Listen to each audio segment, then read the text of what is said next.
Convención Constitucional aprobó este martes la disolución del Senado en marzo del 2026. Además, aprobó un artículo transitorio que establece que, de aprobarse la nueva Constitución en septiembre, el actual Congreso solo podrá reformarla con un quórum de 4/7. Queremos profundizar en este tema. Estamos para esto junto a Ruggiero Cozzi, el exconvencional constituyente de Vamos por Chile. Ruggiero, muchísimas gracias por estar con nosotros y bienvenido. Hola Carla, muy buenas tardes. Bien, hay tres cosas que me gustaría abordar en esta entrevista. Tiene que ver con el fin del Senado, con nuestros quórum y con el tema de la invitación o no a los expresidentes de la República. Quiero partir por esto último para después ir a esto que ya se aprobó, porque se le preguntaba recién a la mesa, no sé si lo vio, a la presidenta, al vicepresidente, qué pasaba con esto de la invitación. Ella no ha querido decir cuál es su postura personal, pero sí han dicho que van a revisar esto, que al parecer ya ha sido revisado y hasta ahora no estarían siendo invitados los expresidentes. ¿Qué opinión tiene usted? Bueno, yo creo que es un error, pero que refleja de algún modo el espíritu refundacional que tienen muchos constituyentes, de creer que la historia comienza con esta convención constitucional, cosa que no es así. Yo creo que hay que reconocer los méritos y también tener a la vista, obviamente, los errores y deudas pendientes que hay de los distintos gobiernos anteriores, pero creer que la historia comenzó con la Convención Constitucional es un error, así que yo espero que se pueda invitar a los expresidentes. Ya, o sea, usted espera que se recapacite, y en el fondo aquí se revise el tema y finalmente se opte por invitarlos. Efectivamente, y yo vi un ánimo de varios constituyentes en esa línea, espero que se concretice. Ya, hay otros que en todo caso han dicho que habría problemas con algunos de esos expresidentes. Algunos apuntaron al expresidente Sebastián Piñera por su rol, sobre todo en el contexto del estallido social. Y escuché también a la mastri Francisca Linconao referirse a la molestia que le podría generar a ella la presencia de Michelle Bachelet. Decía ella que Michelle Bachelet había criminalizado de alguna manera al movimiento mapuche, que los había tratado de terroristas. ¿Qué le parece esas miradas, ¿no?, de personas que, más allá de la institución presidencial, ponen en cuestionamiento el rol que jugó cada uno de estos mandatarios? No, yo creo que lamentablemente nos hemos acostumbrado a ese tipo de afirmaciones exageradas, porque uno podrá estar en desacuerdo con ciertas políticas o decisiones que tomaron gobiernos anteriores, independiente del color político, pero de ahí a censurar, a impedir la presencia de autoridades que cumplieron su rol estando en el gobierno, con críticas, con aciertos, a mí me parece que no le hace bien a nuestra democracia. Nos hace falta más tolerancia. Yo lamento que se hayan perdido esa forma más republicana y que hoy día haya constituyentes que se sientan con el derecho a poder vetar a ciertas personas. Ahora, ¿esa será la mirada oficial de la mesa directiva? Porque ayer también el vicepresidente Gaspar Domínguez decía que él era partidario de invitar a los expresidentes de la República. Se abren ahora la posibilidad de revisarlo y la verdad es que la información oficial, la versión oficial que ha entregado la mesa es que esto tendría que ver con aforos, no con un interés de censurar a los expresidentes. Bueno, yo creo que esa es una pregunta que tendrá que contestar la actual mesa directiva, pero no creo que sea positivo que se esté vetando personas con nombre y apellido, menos a expresidentes de la República, independiente de su color político, porque aquí hemos tenido alternancia en el poder, han existido presidentes de izquierda, de derecha, y creo que se les debe valorar en su rol de exmandatario, tanto por sus aciertos como por las cosas que intentaron hacer y que muchas veces no se pudo realizar. Bien, vamos al tema. Bueno, vamos a quedarnos atentos ahí a lo que se defina ya cuando se revise mañana esto, a ver si es que se invitan o no a los expresidentes. Vamos al tema del fin del Senado. Se le preguntaba recién a la mesa directiva si esto de alguna manera no contradice, pasa a llevar el mandato ciudadano que se le ha dado a 27 senadores que terminarían de manera adelantada su mandato si es que se aprueba el texto constitucional. Pero ahí también el vicepresidente Domínguez decía, no, pues el mandato que nos ha hecho la gente es a repensar en el fondo el sistema político para nuestro país y nosotros estamos haciendo nuestro trabajo en torno a ese mandato. ¿Cuál es la opinión que tiene usted del fin del Senado y que ese fin se haya establecido ya para el 2026? Bueno, en materia de fondo, yo la verdad es que nunca estuve de acuerdo con eliminar el Senado. El Senado se ha creado una caricatura al respecto de que sería una Cámara que impide los cambios, que ralentiza la discusión de las leyes, y eso no es así, lo han ido desacreditando y desmitificando los expertos. El Senado sirve como un contrapeso que da estabilidad, donde llegan parlamentarios más experimentados, muchas veces con mayor representación popular, Y la verdad es que en los regímenes presidenciales como los que existen en Latinoamérica y en Chile, es positivo que exista una Cámara que sirva de contrapeso a la Cámara de Diputados. Los países que han eliminado el Senado en Latinoamérica, te menciono dos ejemplos: Perú con Fujimori, Venezuela con Hugo Chávez. No son buenos ejemplos, y es lamentable de que esa haya sido la idea inicial. Ahora, se mantiene una Cámara de las Regiones, que es una especie de premio de consuelo, porque la verdad es que no es lo mismo que el Senado. Y en ese contexto se abre esta discusión que tú mencionas. Yo creo que es bueno respetar la voluntad popular cuando se han elegido representantes. No me gusta esto de que les hayan cortado la mitad de su ejercicio a ciertos senadores, pero bueno, la última palabra la tendrá la ciudadanía misma también en el plebiscito de salida, que es lo que realmente se quiere, porque aquí hay interpretaciones por lado y lado. Yo creo que hay que esperar hasta el plebiscito para saber si es que se valora o no se valora el rol de los senadores. ¿Por qué usted dice que es una caricatura lo que se ha instalado en torno al rol del Senado? Lo que pasa es que los hechos, los datos duros demuestran de que en realidad los tiempos de tramitación de las leyes, tanto en el Senado como en la Cámara de Diputados, son bastante parecidos, ¿ah? Entonces no es correcto afirmar a rajatabla de que el Senado es una Cámara más lenta que la de diputados. Entonces esa es una caricatura que yo creo que hay que tomar con un poco más de seriedad. Claro, algunos decían que atrasaba el trámite legislativo y otros directamente, quienes quieren su eliminación, digamos, que ha sido además el modelo de sistema político que se impuso, lo ven como una piedra de tope. Han visto que en el Senado muchas veces se han moderado las transformaciones que, a juicio de quienes tienen esta mirada, Chile habría requerido en los años anteriores. Me imagino que usted está lejos de esa mirada. Te pongo dos ejemplos. El Código de Agua fue un gran acuerdo que se logró y se forjó en el Senado. Entonces es una Cámara que también permite lograr acuerdos transversales, que lamentablemente ahora se está poniendo en duda con el borrador de nueva Constitución. Y te pongo otro ejemplo.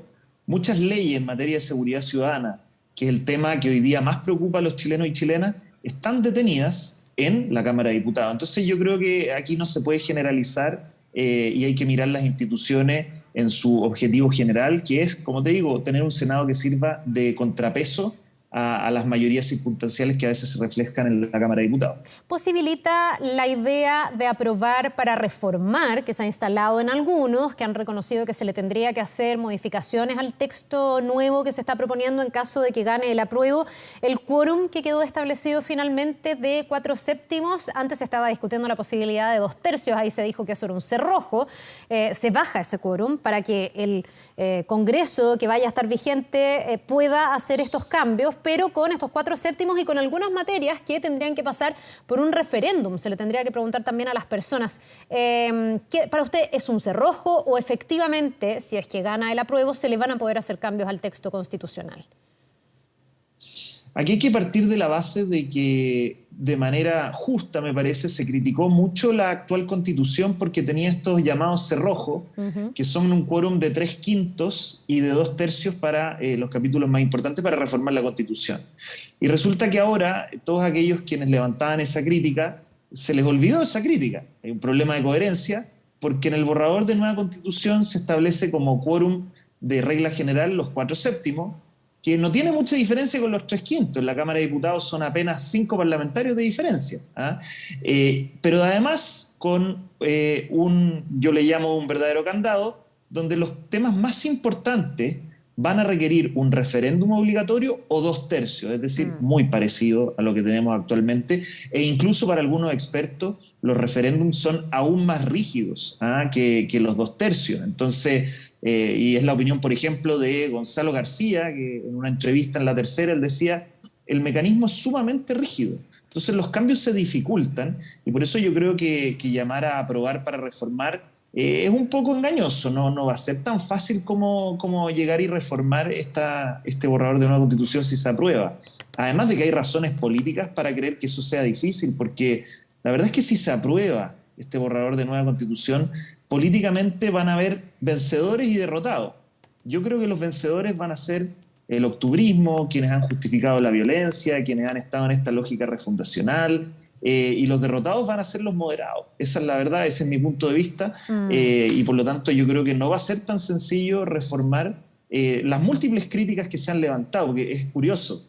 Aquí hay dos grandes lineamientos, o rechazar para reformar o aprobar para reformar, es decir, estamos claros de que se van a requerir cambios sí o sí. Ya, La pregunta es cómo hacer más fácil. ¿el rechazar para reformar a usted como convencional de derecha le hace sentido? Porque eso es llamar a rechazar el texto en el que usted también de alguna manera ha participado y es como de alguna manera quitarle el piso al trabajo que ha hecho la Convención Constitucional. ¿Usted está de acuerdo con esa mirada? ¿Y qué tan viable, qué tan factible es que eso ocurra? Porque aquí incluso hemos visto una campaña de algunas figuras políticas, Yasna Proboste, Francisco Vidal, otros más, que se han encargado de decir que no hay una tercera alternativa. Lo ha dicho el gobierno también y que básicamente no existe esa alternativa de rechazar para reformar. Bueno, es muy triste lo que tú me preguntas porque efectivamente yo trabajé arduamente para tratar de tener una constitución que refleje acuerdos, pero desgraciadamente esos acuerdos no fueron posibles, no hubo mucho diálogo y hoy día el borrador de nueva constitución que se le está presentando a los chilenos y chilenas deja fuera a una parte importante de la sociedad. Hay propuestas que yo no comparto y que han sido criticadas desde el punto de vista de que debilitan a la democracia, de que entorpecen nuestro desarrollo económico y social, en fin. Entonces, es una propuesta que cada persona va a tener que juzgar en su mérito si es mejor o no que lo que existe hoy día. Ahora, lo que sí es cierto es que Chile quiere cambios, Chile necesita cambios, y la discusión constitucional, creo yo, no se va a cerrar con el plebiscito de salida, porque muy probablemente el resultado del plebiscito sea por pocos votos. Hoy día las encuestas incluso dan como ganador el rechazo en un escenario súper cerrado. Entonces esto ya no es política de ciencia ficción, es un escenario real y respecto del cual yo creo que el gobierno no puede cometer la torpeza de taparse los ojos. Yo creo que aquí hay que tener un plan B, una segunda vía, llámenle como quieran, porque si es que eventualmente llegara a ganar el rechazo, lo importante es que le demos certeza a los chilenos de que van a haber cambios, pero cambios para mejor. Ruggiero, haciendo un poco eco de las palabras que emitió el presidente Gabriel Boric cuando andaba de gira, ¿por qué la gente le debería creer a la derecha, al sector político que usted representa, que sí quieren hacer cambios y que en el fondo se propone el rechazar para reformar, si en todos estos años no estuvieron de acuerdo con hacer reformas importantes a la Constitución? Algunos decían, mire, algunas pequeñas reformas sí, estamos de acuerdo, lo decía el expresidente Piñera, pero la verdad es que cuando Michelle Bachelet, por ejemplo, trató de llevar adelante un proceso de reforma más profunda de la Constitución, esto no prosperó, esto finalmente quedó guardado en un cajón. ¿Por qué hoy día la gente sí les debería creer? Bueno, yo creo que hay que ser autocríticos de que efectivamente mi sector cometió errores.